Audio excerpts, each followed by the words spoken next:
njize nti omukwano kisukkawo wetulaba bino bye tugamba titugutegeera twogerera mu butamanya osanga bagamba nti bamaze emyaka 3 obufumbo bavangako ogwo gwe bayita omukwano nzono Enze Mrs. EVELYN.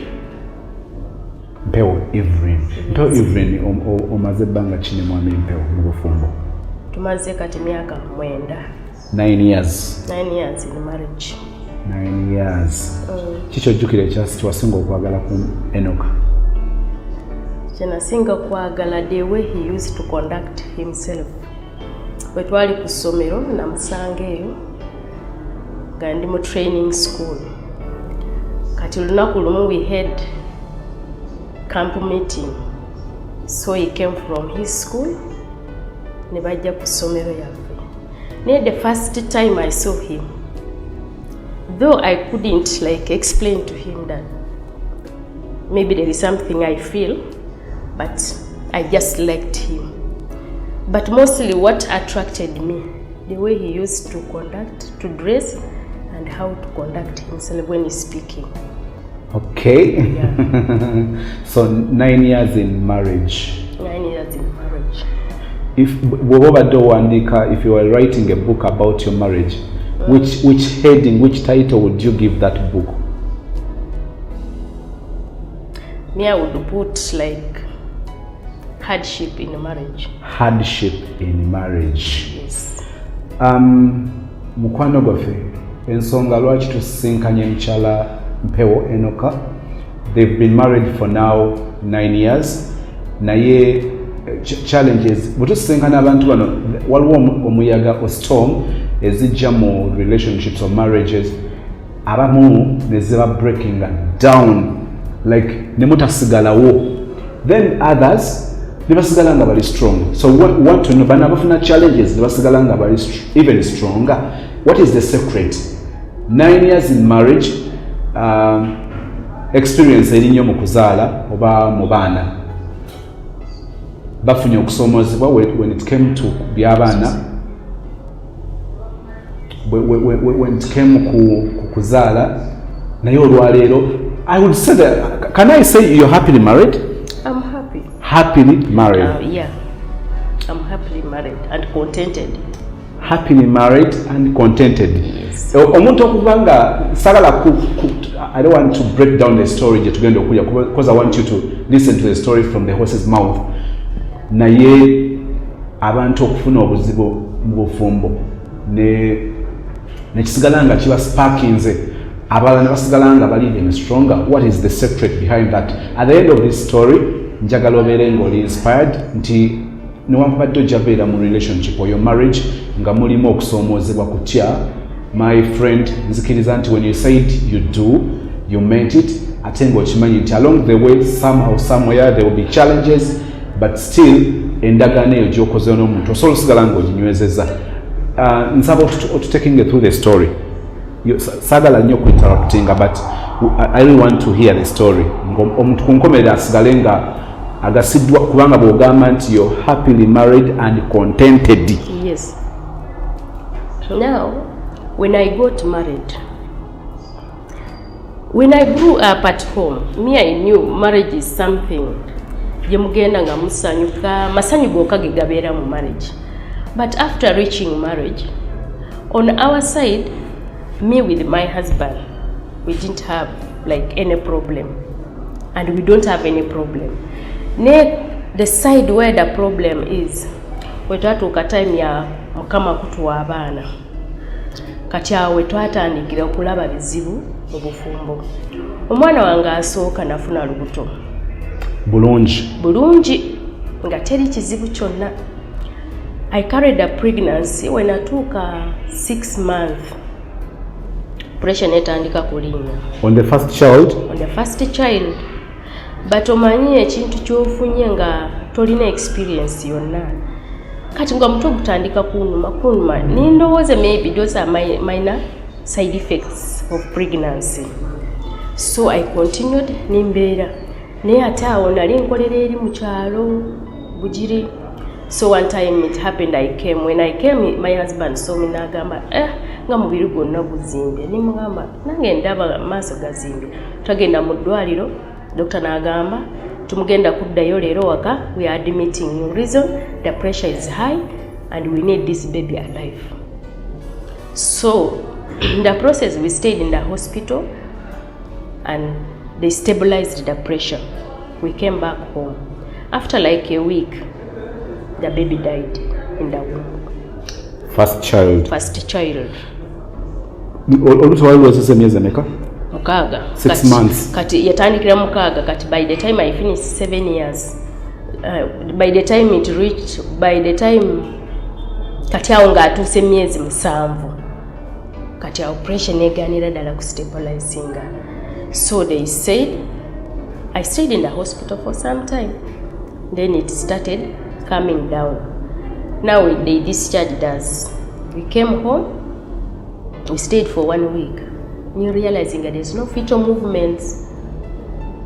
Kati ningenda for scan to find out nga mwana afudde mu lubuto. Nenga akyali mu lubuto. Nga akyali mu lubuto. So I had to go back to the hospital. They induced and the baby was removed. Kyatuluma nnyo lwakuba yali mwana waffe asooka, first born waffe, ate nga twali twagala tufune omuwala kubeera first born. Era yali muwala. Yali muwala. Kati oyo naafa. Nitukaaba naye tukaaba nga tulina ssuubi, nitugamba since it is the first baby, Mukama ajja tuwa omwana mulala. Kati yatuuka time ninfuna olubuto lwakubiri, the second pregnancy. I carried that baby until 7 months. The pressure again started raising. The pressure raised. They tried to control. I stayed in the hospital like for 1 month. Doctor was saying, at least if we can make 8 months, we can remove this baby. So God helped us. We reached 8 months. Ni bamujja omwana, ni bantwala mu theater, ni mabujja omwana. Omwana netusanyuka, omwana waffe yali beautiful nnyo. Kati omwana n'abeera mu special care for 2 days. The child changed the condition. Omwana era n'afa. Nimpulira ng'ensi enyigiriza nnyo, like in a position nga bakutaddewo bakusindise wali ku corner and they press you nga tolina w'okyukira. That's what I felt. Nga mpulira ddala nga sikyalina wensobola kukyukira. Naye Mukama mulungi. Nitusigala nga tugumye. My husband told me, nedda tufaayo. Mukama ajja tuwa chance endala. Nimugamba naye laba sigaziza just okutreatinga bulundu. You just remain with the womb but you don't see the baby. Nangamba ntegeera kyoyitamu naye tutulina kyakukola. Mukama yasinga kutegeera ki byonna. Kati awo nali nkyali nkolera eri. Kati wenaddayo mulimu eri gye nkolera mu kyalo bikiri. Ningamba I have to find a way of being near my husband now because this issue it's not now evudde mu mikono zange. Kati ningezaako ne bampa transfer nenzijja nako. Wali okolera nga omulaba once in a while up country, omulaba once in a while. Once in a while even they used to advise us like those movements going up for a long distance nakyo increasing what blood pressure. So I got a transfer. They brought me to Naguru Hospital. Then we got our 3rd pregnancy. What was the like? Would you take a year? Kubanga you get the first pregnancy, then the second time frame how you reach? Yeah, the first pregnancy I finished 1 year. We were giving the wound the healing process. A year. A year. Since my doctor said, there's no problem since the first pregnancy. No, the first one I gave 6 months. Since they induced, they didn't operate me. Oh yeah. They induced, I stayed for 6 months. Then I conceived. Then the second pregnancy, they operated me. I gave 1 year. Then I conceived the 3rd pregnancy. So the 3rd pregnancy, I wanted girls so much. Girls. I loved them. So the first pregnancy, you know, for us, basawo sometimes obala enakuzo. Yeah, and for your information, she's a Musawo, the husband also naye Musawo. That is a story for another day. By the time you met in the first place, wali okimanyi nga Musawo. Nti Musawo? Yeah, nali nkimanyi nga asoma neighboring school. Nga essomero ali mu lya Busawo, naawe ng'oli mu lya Busawo. Kasi nga nze ndi another school, but all of us we were. On the third pregnancy. Obadde ogamba nti wali oyagala nnyo abawala. Nali njagala kati when that baby died, the first one, I said I have to count again my days until I get the girl. I wanted to be the first. So the second baby I counted the days, still I conceived the girl. But again, we will need that tip. Kubanga most of the followers, babies are like, is it logical? Is it possible? It is possible. Really? Yes, provided you have a regular cycle.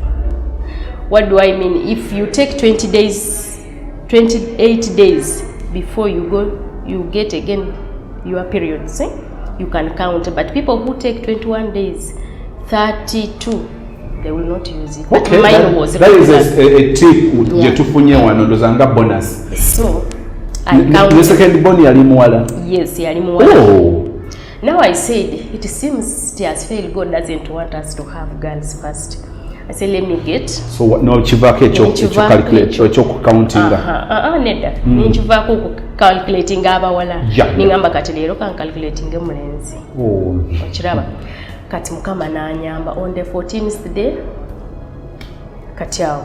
Mukama natusasira natuwa baby boy. Wait. First pregnancy omwana yali muwala. Second pregnancy omwana yali muwala. On the third one, no gamba, no chivake echokulubirira to have a girl. Yeah. So you no gamba kangezeko nfunechi mulenzi. Ochiraba. So I counted my days very well. Mukama nansasira nampa baby boy. So in that pregnancy we had our doctor. I said let me change a doctor also. Now I was near within Kampala. So I went to Mulago, I got a doctor Namagembe. She's a good doctor. So I was there, she managed, she controlled. For her, what she could tell me, keep your hands closed. Your hands closed. What was she mean? She was saying, pray. Let's pray if this baby reaches just 36 weeks. Those are how many months? Those are like 9 months. So if she reaches 36 weeks, we shall remove him. Nimugamba naye doctor, wetumujjayo mangu olowooza tagenda kubeera affected again. Nagamba aneda, if there is nothing else, waba mukama ayagadde tujja kufuna. Kati nitutuuka 36 weeks, doctor nagamba kati weeyo 1 week kuba pressure is stable. Muweyo 1 week? Yes, to get 37. Kati pressure eri controlled very well. So treat one day on 2nd July. Nangamba ojja kujja mu ddwaliro. Osulayo the following day kujjayo oyo mwana. Kati nange ningenda. Kadde yali taliiwo. Mwami. Nze ningenda ni preparing all my things and I went. I was alone. I told him what the doctor had said. So he tried his best and he came to the hospital. He reached there at midnight. So netugenda mu theater netujjayo mwana nga mulamu. Kati ekyanuma doctor n'agamba tugenda kutwala mwana mu special care. Nimugamba naye doctor saagala special care. Kati natandika kufuna that fear. Nga sikyayagala history. Nimugamba mbadde saagala agende mu special care. N'agamba nedda because of your obstetric history. Let's just keep there for 48 hours. Then we shall give you your baby. Nibamutwala. Mukama n'atusaasira. Yoyo baby gye tulina. Baby Samuel yaliwo. Mukama yeebazibwe. Twebaza nnyo Mukama. In the period ya 9 months tewafuna complications ezifaanagana ne the first pregnancy and the second? No. When I reached 7 months, I don't know what's wrong with the 7 month every time. So when I reached 7 months, the pressure tried to raise again. That's when they gave me bed rest. Doctor told me, go and stay home. There are women who are there in the village, even in town. They don't have jobs, but they have their children, and they are happy. So if they will refuse to give you bed rest, and they say they delete you from payroll, it is okay. But I'm going to write for you a letter to support what? The leave you are going. It's okay. So doctor gave me the bed rest. I brought, no one refused in the hospital because all of them, they knew what my history. Your history. So they gave me, I went home. I stayed home, bed rest for 2 months. That's when I went now for operation. And we were so happy. That baby Samuel came in the world. Yeah. So, mukama natuwa masanyu. Nitusanyuka nnyo nitulaba new life, new world.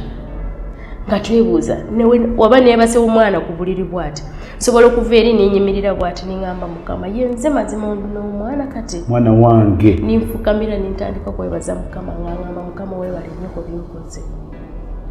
So we were so happy. Kati Samuel yatuuka 1 year and 6 months ng'ayonka naye nindaba nga kuyonka kwe egaana he could not eat food now. Then the dad told him, don't you think, and I was saying, my heart, don't you think we need to have another child?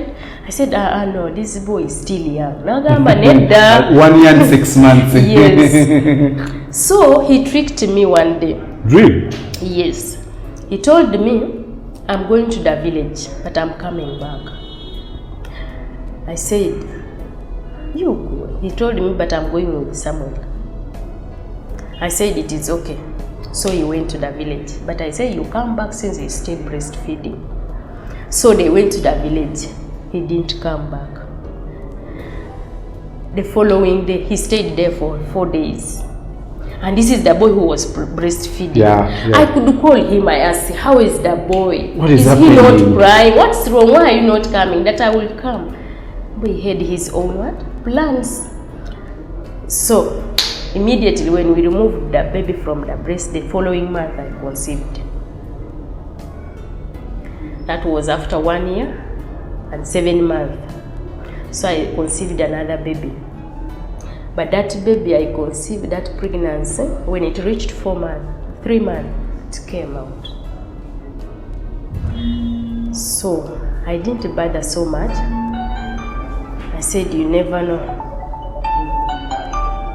So I left. We stayed for 6 months again. Said we get another baby. I conceived another baby. Did you confirm the sex of the... No, it was still young. I just bled. I got bleeding at night. So it came out. I didn't. It was still early, 3 months. So when I conceived the 5th baby now, I carried a pregnancy again until 7 months. They gave me bed rest. The pressure raised. They tried to control. My doctors tried so much. Now the same doctor? No, this is now another doctor from Naguru. So we stayed. He tried to control, but it failed.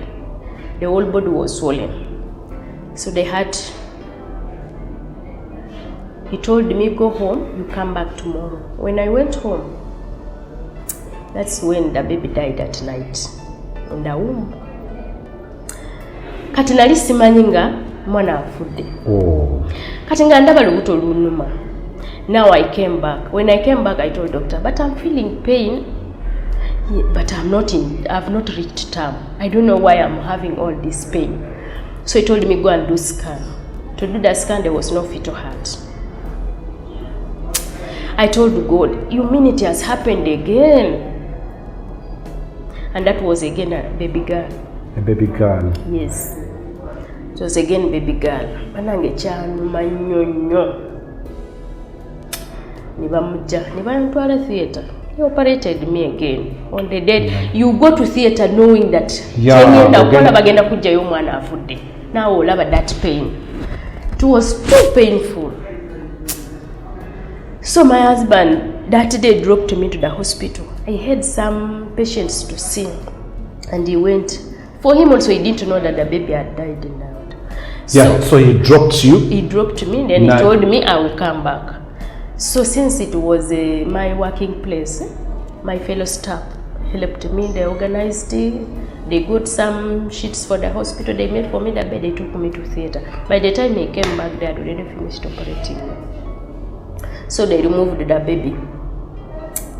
It did us bad. Nature nebaza mukama. Oyo mwana wa kumeka. Oyo mwana kati. You know, in medical we have like gravida 7. What's that? So that one was gravida 5.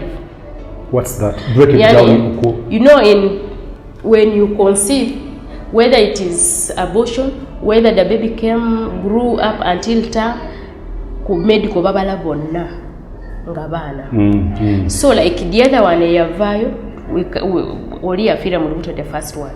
The second one on bansalanga I was 8 months. The third one is this baby Samuel who is still there. Then the fourth one, the other abortion, 3 months, which came out. Then the fifth one is this baby who again died inside that 7 months. So they operated me, they removed. Scars. Where's scars? Manange, the world is full of challenges. Awe nalabire ensi. Olaba biri ebintu byoyitamu naye nga tolaba nga kikukwata nnyo. Naye banange bwe natuuka bufumbo bya awe nategeera mbu kubeera omwana mulungi ng'okyali ku mikono z'abazaddewo. When they tell you that the world is not easy, you can't know that the world is not easy. You think maybe they are just talking because they like talking. You eat, if it's watching TV, the decoder is sorted, water is there. So baba mugamba batakitegeera. Takitegeera. So ntubeera awo. Naye kyeneebaza Mukama kintu kimu. My husband has been there for me. Olaba bino byonna kyetuyise. What do you mean he's been there for you? What do you mean that he's been there for you? Yeah, in all situations, like when we are in the hospital, he's there for me. The time of sorrows, when we cry, he cries. When he sees me crying again, he comes and tells me, be patient, don't cry. You see, you still have that scar, you know. One would be, Olia is Ogamanti, of course he's your husband. Being there is part of the package. Not all men can do what my husband do. That one never is Mukama. Kuba nabo bonna. Byonna byetubadde tuyitamu. Teri lunaku ne lumu nga ngenda n'omuntu mulala mu ddwaliro tugenda naye. Babiri. He nurses me, kunaaza, kunyiga biwundu, kukola ki okwoza engoye tubadde naye. He has some people, but yagamba nedda. I have to do my part. Nina okwebeereramu nga nze. So, oyo mwana naafa. Nimugamba tolowooza tukomaawo. Nagamba. You suggested nti mukome ku baby Samuel. Ku baby ono yafa addako ku Samuel kati. Ningamba naye kirabika tulina maybe bizibu, just I don't know what's the problem, but when it reaches 7 months ebintu bikyuka. I don't know what's the problem. Nangamba naye don't give up early like that. Nimugamba you still have hope. Nangamba ndina hope. We shall get another baby. So nitubeera I stayed for 1 year and 3 months. Nimugamba kale, let's try. You know, when you decide something when you are in pain. Yeah, tosobola kukakasa nti osazeewo kituufu. Naye oli side ye yali he was encouraging me. Tiyayagala kuteeka kwa akantu. Kati nze, because I said it out of pain I was passing through.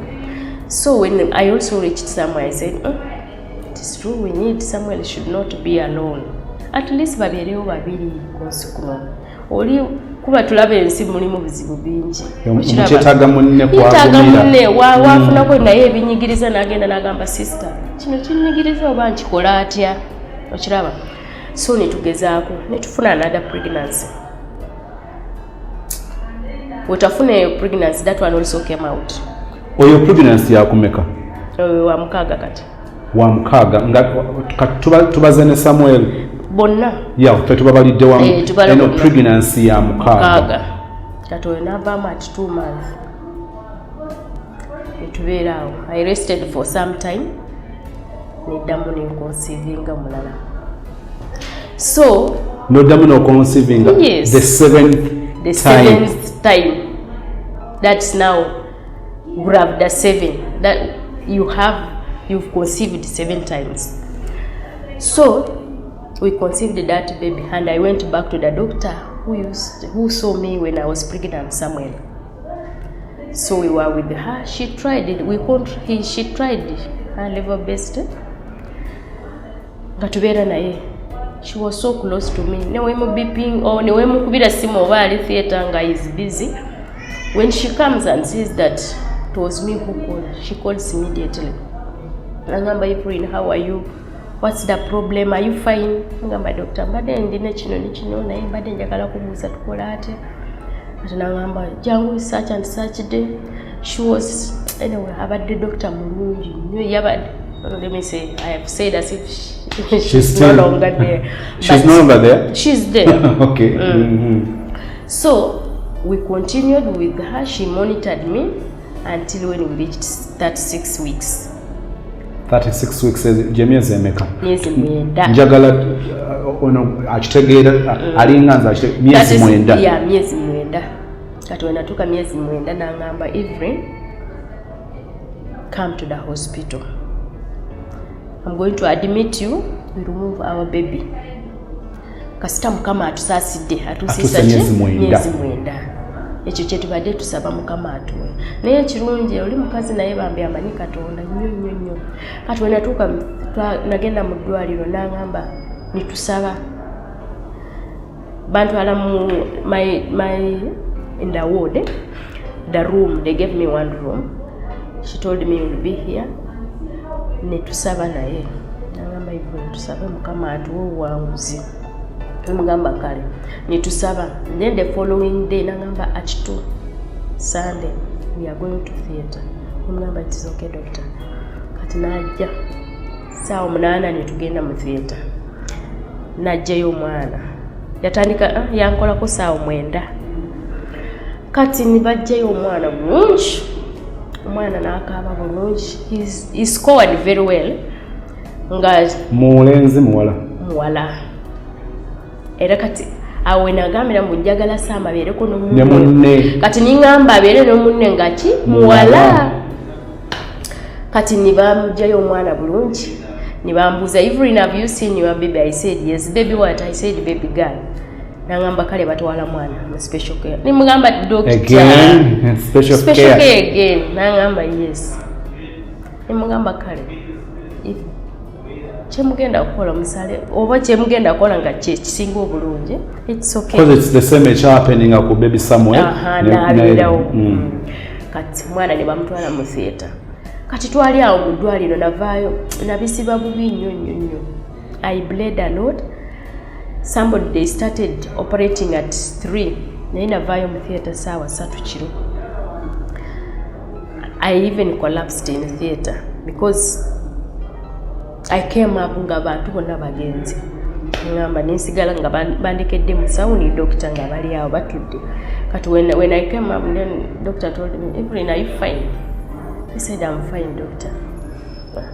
Kati awo yategeera nga ntereddeko n'agenda. So my husband now, he was disturbed so much. Omuntu gye bamututte mu theater saawa 9 paka saawa 3 ate ng'ali yekka.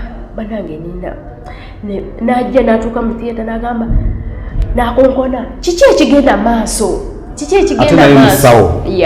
Kati yeri ng'alaba abantu badduka bagenda eno n'agamba kirabika ebintu si birungi. Kati mbuti yafaayo n'afukamira n'asaba. So God helped us. you came out successfully. Kati oyo mwana nitubeera naye nabeera mu special care nibajja kumacha the following day nimubuuza ogenze n'olaba mwana nangamba ngenze mwana talina tabu ali bulungi. The following day, now the third day they wanted to discharge us. Now the second day, doctor told me, Evelyn, tomorrow if all things go well, we shall discharge you. You go home with your baby. I said, it's okay, doctor. Kati nibantwala that second day ngende ndabe omwana. Ngenda nisanga omwana nibampa nibangamba yonsa omwana. Nimuyonsa nibagamba the circling reflex. Yani asika bulungi talina tabu. So nitubeera nitutusanyuka. Kati twali awo nitwebaka kiro saawa 11. Muli mu ddwaliro? Tuli mu ddwaliro. Now the day they said they are going to discharge us. Ne batugamba mwana akyusiza condition. So the baby changed condition, we went there. Now when I reached there, I went with if he first went, he told me no, first wait. He went. I saw he delayed to come back. I said there must be something. I went myself. You know Mulago, those stairs, climb, come down. So I called him, where are you? He told me, no, where are you? I said, I'm here. Ngenda kuingira mu lift. Nangamba Linda, you wait for me, I'm coming. The baby was in first floor and I was in 6th floor. The baby was in the 3rd floor. So he came and picked me, we went. When we reached and told me that you enter, he came back. He went to the ward where I was sleeping. I think for him, he saw things are not well. He went to pray. So he prayed. I also came, I prayed. Naye awo nga sirina kucha kuona nga ndaba ebintu bigenda kutereera. Kubanga omuyisewo olabanga wabiddala. Nitusaba Mukama. Naye we yatuuka ssaawa 6 nga tutulaba enjawulo. The baby is just deteriorating. Teri mbuwa oba atuuka awantu n'olabako nga there is hope. So when I went back, ndaba nga condition has changed. Ninkomawo ningamba omanye kubira pastor simu. Kubira kwa abantu bonna abatumanyi. Tubakubira essimu batuyambe mu kusaba. Kirabika ffe Mukama ki maybe tatuwulira. Nagamba nedda. Mbakubidde. Nimugamba okubidde. Nagamba nkubidde Pastor Mayanja. Nkubidde naye nga simu their phones are not on. Kati ngeri ekintu ekikukwatawo nengamba oba nkubirani oba ani asaba kusinga kati n'obeerawo mumbeere olaba obeera mu mbeera n'ogamba nagenda wali ninsaba so zinasaba nze olaba kusaba n'ogamba Mukama nasaba nga negayirira Mukama wanimpadde chance eno yeka. It was the only chance nga tugamba at least eno chance samabeere n'omunne kati ne mubeerawo ate muyisaawa wabi the 9 months tuyise wabi naye gamba banange Mukama nitusaba nasaba wali paka buli omu nantunulira bwati basawo ne banange ne baza Mukama ku basawo banu Mulago Women Hospital. They did their part. That side I'm so contented. Kiraba bakola party yabo bulungi nnyo. The person came on duty we yatuukira bwati bali ne basimbula ni nabo ni batandikirawo. Mananga they resuscitated my baby. Ne natuka awantu nindawa ebintu birala. Mukama waba yasalawo mboyo ajja kufa. Ne wosaba atya. Nasaba sozi lunaku olwo nasaba nze. Naye Mukama still we yatuka sawa 11 PM. Nasoka ningenda sawa 10. Nisanga basawo bakoye. Doctors they were there. They were surrounding the baby. Buli omu agamba oba kino. Oba the heart is the one having problem. Nothing. Or the lungs are having problem. Nothing. There was nothing was found. So my baby passed on at around 5 PM. Mwana nafa. So nawulira ngafa. Ngaweddewo. Ningamba kino kiki. Naye Mukama olina ekiwundu. Ndina ekiwundu. It was the hope we had nga tugamba at least babiri. Kuba nange byenseemu bingi. Theater every time. Anange kyaluma nikigwayo. ningamba my husband kiki ekiddako naye nga wali aweddewo namutunulira bwati nsooka ningamba ekyanzijja Kenya kati oba ekyanzijja Kenya kyali ki naawe okujja kuzika abaana banange ninkaaba naye finally it was not something easy, it was a hard moment. Naye mukama mulungi genda ng'atugumya one would wonder bw'ogamba kubanga mu stories gye tuli mu kuwulira it is pain, tears. One would wonder where you get the guts to say naye mukama mulungi. Yes, olaba natuuka awantu ne neebuuza, who would I have given these problems to? Ani ningamba mbusitulako naawe nfiirwako, who would have accepted that? No one. Naye woba bize ku side yange kyemmanyi pain gyeyitamu ni mukama naye ayitamu alaba byonna. Kati okufuna gaadi akugamba mu mukama mulungi, because I've also lived it. I would have also gone with the other people, like the other people now I see the reason. And they don't come back. But God left me with the reason. Ngayagala tukuze ono mwana waffe Saamu nga tuli ffembi. Naye kye neebaliza mukama. In that time of pain, we tukaaba bwati.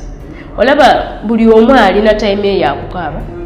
Osobola okutuula wali nga mulala mind ze ziri walala. Oba tubeera mu nyumba bwati nga buli omu asirise. Naye buli omu mutwe gutambula. Nnyo kati ng'olaba mulala atandika okukaaba. Kati gwe n'ogenda n'omugamba naye tokaaba. Guma. Oli naye n'akugamba tokaaba. Naye I think my husband somewhere yali alowooza maybe nali nakaaba nnyo. Kati najja n'angamba my love tokaaba nnyo. Tusabe mukama atuwa amaanyi tukume tukuze Saamu.